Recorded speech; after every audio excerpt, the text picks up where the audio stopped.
नाही, तोडगा निघेल असं शक्यता वाटते. कारण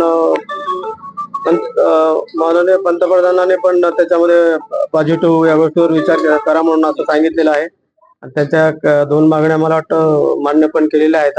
एक राजीनाम्याची मागणी झालेली आहे आणि RSS चे प्रमुख मोहन भागवत यांनी सुद्धा एक स्टेटमेंट केलेलं आहे की हे काय विद्यार्थी पहिल्यासारखे नाही, ते नवीन पिढीतले 21व्या शतकातले विद्यार्थी आहेत, तर त्याच्याशी तुम्ही असं वागू नका, त्याच्याशी संवाद साधा. तर मला वाटतं त्यांच्या गोष्टीचा प्रभाव राजकारणावर पडेल आणि त्यांची गोष्ट सुद्धा ऐकल्या जाईल. अभिजितला सध्या टायफॉइड झालेला आहे. काल अभिजितची तब्येत खराब झाल्याची म्हणजे बातमी आली आहे. ती बातमी तुम्हाला माहिती कशी मिळाली आणि माहिती मिळाल्यानंतर तुमची काय प्रतिक्रिया? नाही, याच्यावरच मला इंस्टाग्रामवरच बघितली. आम्हाला डायरेक्ट त्यांनी काय सांगितलं नाहीये, फक्त सलाईन घेतलेल्या होत्या काल परवाच्या दिवशी, ते सांगितलं होतं त्यांनी. बाकी टायफॉइड वगैरे झाला हे काय त्यांनी नव्हतं सांगितलं. मग त्या इंस्टाग्रामवरून कळालं. मग रात्री त्याला फोन लावला होता, तर तो मला वाटतं ऍडमिट केलं वाटतं त्याला दवाखान्यामध्ये. त्याच्याशी काही बोलणं झालं? हो, बोलणं झालं त्याच्याशी. मला नाही, त्याच्या आईला बोलला तो. 1:30 वाजता बोलला तो. हा, काय म्हणतात? काही नाही, थोडासा झालाय म्हणे टायफॉइड, होईल म्हणे लवकर कव्हर म्हणे. काका, तुमचा लेख देशासाठी लढतोय, विद्यार्थ्यांचे प्रश्न मांडतोय, अशा परिस्थितीत त्याला स्वतःला आजार झालाय, काय काळजी वाटते का आणि त्याला काय सांगणार? नाही, त्याला एकच सांगणं आहे की तो विद्यार्थ्यासाठी हे लढतोय, खूप चांगलं आहे, कोणीतरी करायलाच पाहिजे. कारण तब्येतीची काळजी घेणं आवश्यक आहे. कारण आम्ही शाळेमध्ये असताना शिवाजी महाराजांच्या गोष्टी ऐकायचो, भगतसिंगाच्या गोष्टी ऐकायचो, खुदिराम बोस, राजगुरू, हे सर्व ऐकायचो. आम्हाला खूप बरं वाटायचं ते ऐकायला, दुसऱ्याला सांगायला पण. बरं, आता बघा, 19 तारखेपर्यंत पाहिजे तेवढा रिस्पॉन्स झाला नव्हता, सरकारने एवढं गांभीर्य घेतलं. मात्र 20 तारखेला ज्या पद्धतीने अमानुषीचा विद्यार्थ्यांवरती लाठीचार्ज झाला, त्यानंतर देशभरातला युवा जागृत झाला आणि कुठेतरी अभिजित गुप्ते यांना पाठिंबा देण्यासाठी आता राज्यामध्ये आंदोलन होते. कुठेतरी आता या कारणामुळे विद्यार्थी जागृत झाला, भावना वाटते. तर खरं म्हणजे ते लाठीचार्ज व्हायलाच पाहिजे नव्हता. मी सुद्धा तो मोर्चा बघत होतो, मार्च बघत होतो, संसदेकडे चाललेला, खूप शांततापूर्ण चाललेला होता. आणि त्यांच्यामध्ये एक राजकारणी लोकांनी एक खेळी केलेली होती की त्याचे 2 साथीदार जे होते त्यांचे, ते सौरभ दास आणि एक सौरभ, काय त्यांचं नाव, राका, आशुतोष राका. त्यांना 9 वाजता तिथे बोलवलं आणि 4 घंटे तिथे थांबून ठेवलं. ते जर ह्यांच्या सोबत असते तर ही म्हणजे त्याला सपोर्ट भेटला असता. काही व्हिडिओ बघितले मी, अक्षरशः काही पोलीस तर त्याला असं म्हणजे शूट करायच्या मागे होते. ते दृश्य एवढं भयानक होतं की पूर्ण त्याच्या गाडीला गराडा घातलेला होता पोलिसांनी आणि ते गाडीवर चढायचा प्रयत्न करत होते. त्या गाडीमध्ये, ट्रकमध्ये त्या प्रकाश राज होते, शबाना आझमी होत्या, सोनम अब्दुल सर यांच्या मिसेस होत्या. तर ह्या लेडीज असल्यामुळे खरं म्हणजे तो वाचला तिथे, नाही तर तो त्यांनी वेगळं काहीतरी ठरवलेलं होतं. ते दिल्ली पोलिसाचं हे खूप कृत्य हे कोणीच विसरणार नाहीये. त्यांनी जे विद्यार्थ्यासोबत केलंय हे दिल्ली पोलिसांची महाभयंकर चूक आहे आणि त्यांचे परिणाम त्यांना भोगावे लागतील. काय सत्ता काय शेवटपर्यंत राहत नसती. आता हे जे यांनी कोणाच्या सांगण्यावरून केले माहित नाही, कोणी त्यांना असे कृत्य एवढे आदेश मला नाही वाटत कोणता राजकारणी देऊ शकतो म्हणून.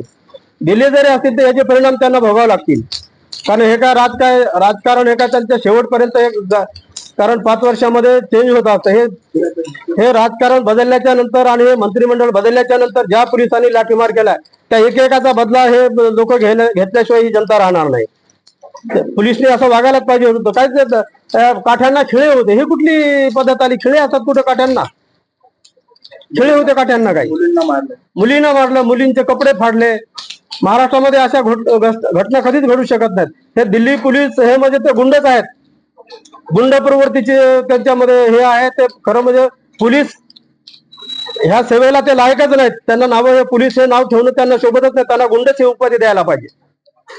काही असे सोशल मीडिया व्हिडिओ आलेले आहेत की ज्या पोलिसांच्या नेम प्लेट नाही, त्यांची केस असे वाढलेले, आधीच कपडे घातलेले, बेल्ट वेगळा असेल आणि ते विद्यार्थ्यांना मार आहे. ते त्यांनीच, ते नियोजित गुंड होते. ते त्यांचा मोर्चा बदनाम कसा करायचा याच्यासाठी सर्व परीने ह्यांनी प्रयत्न करून बघितले, पण तो त्यांच्याकडनं चुकी काही झाली नाही विद्यार्थ्याकडून. म्हणून हे बाहेरचे गुंड त्याच्यामध्ये घुसवले आणि ते विद्यार्थ्यांना बदनाम केलेले आहेत.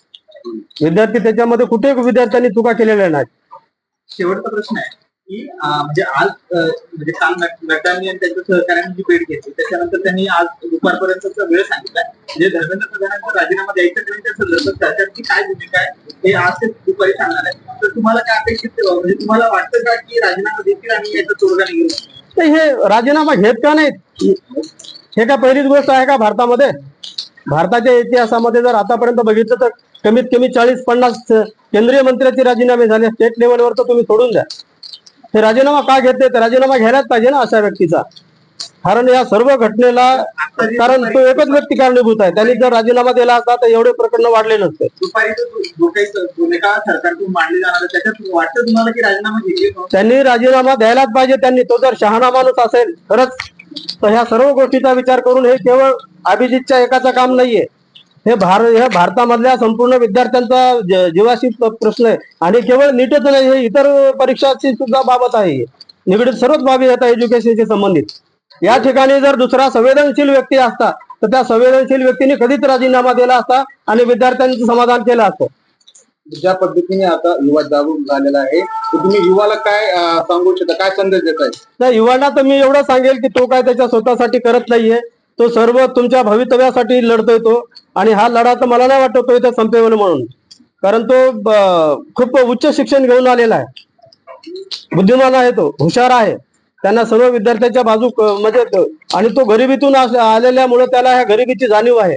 आणि तो विद्यार्थ्यांसाठी पुढे चांगलंच काम करणार आहे. त्याला विद्यार्थ्यांनी जाती धर्म पंथ सर्व विसरून त्याला पाठिंबा द्यावा अशी माझी सर्व विद्यार्थ्यांना भारतामधल्या विनंती आहे. अभिजितला टायफॉइड झाल्याची बातमी समोर येते. काय वाटतं आई म्हणून तुम्हाला? वाईट वाटतं ना, त्याला टायफॉइड झाला, सलाईन वगैरे लावले तर वाईट वाटायला लागलं. कशी माहिती मिळाली की तुम्हाला? मी आज सकाळी इंस्टाग्रामला बघितलं, मग पुन्हा कॉल केला. मी म्हटलं तर त्यांनी आता उचलला नाही कॉल. रात्री 1:30ला कॉल केला मी त्याला, तर म्हणे मम्मी मी सलाईन घ्यायला लागलो म्हणे, मला आता बरं वाटेल म्हणे. कारण याच्या आधी त्याला टायफॉइड वगैरे असं काहीच झालेलं नाही, कधी तापही आलेला नव्हता. एवढं त्याचं आयुष्याचं जीवन होतं. आज तो एवढ्या दगदगीमध्ये हे झालं आणि तब्येतही त्याची फार खराब झाली. आज ह्या सगळ्या परिस्थितीमध्ये तो एकटा तोंड देतो. या सगळ्या परिस्थितीला वाईट वाटतं? या सगळ्या वाईट वाटायला लागलं ना. चिंता फार वाटायला लागली ना. कधी असं म्हणजे एवढं त्याच्यावर कधी एवढा अनुभव आलेलाच नव्हता. घरातलाही काही नव्हतं त्याला, बाहेरचं नाही. त्याने एकाकी एवढं पाऊल उचललं, त्याला एवढा पाठिंबा भेटला. त्याच्यामुळे ते थोडं बरंही वाटते आणि चिंताही वाटायला लागली. आंदोलन चिघळू नये म्हणून तो बाहेर जाते, पुन्हा पेंडॉलमध्ये पुन्हा जो जाते, पुन्हा समजूत घालते. यामध्ये त्याची प्रकृती सध्या खालावली. हो ना, आता असं वाटतंय ना की त्याला वाटत असेल ना की आंदोलन पोरं मी नसल्यानंतर उठून जाईल म्हणून. त्याच्या याच्याने तो तेवढ्या याच्यातनं पण स्टेजवर यायला लागला आणि 2-4 शब्द बोलून पुन्हा चालला, पुन्हा सलाईन घेतोय. एक तर त्याला उलट्या पण होत आहेत, अधूनमधून उलट्याही सुरू झाल्यात त्याला. तर चिंता तर वाटणारच ना. अनेक आईंच्या उद्या त्या ठिकाणी आलेले की आम्ही आमचा मुलगा या ठिकाणी आलेत, आम्ही त्यांना पाठिंबा देण्यासाठी आले. मात्र सरकार हे कोण गांभीर्याने घेतलंय? सरकारचं काय होत आता सरकारने गांभीर्याने घेतलं पाहिजेत ना. लेकरांच्या मागण्या मान्य करायलाच पाहिजेत. आज 35 दिवस झाले लेकरं ग्राउंडवर आहेत. त्यांना काहीतरी हे करायलाच पाहिजेत ना. आता त्यांनी मिटवायला पाहिजेत. लेकरं ज्याच्या त्याच्या घरी शांततेत जातील. आता अजून काही जास्त पोरं चिडलेले आहेत सध्या. एक तर लाठीचार्जमुळे अजून भयान झालेले प्रकरण.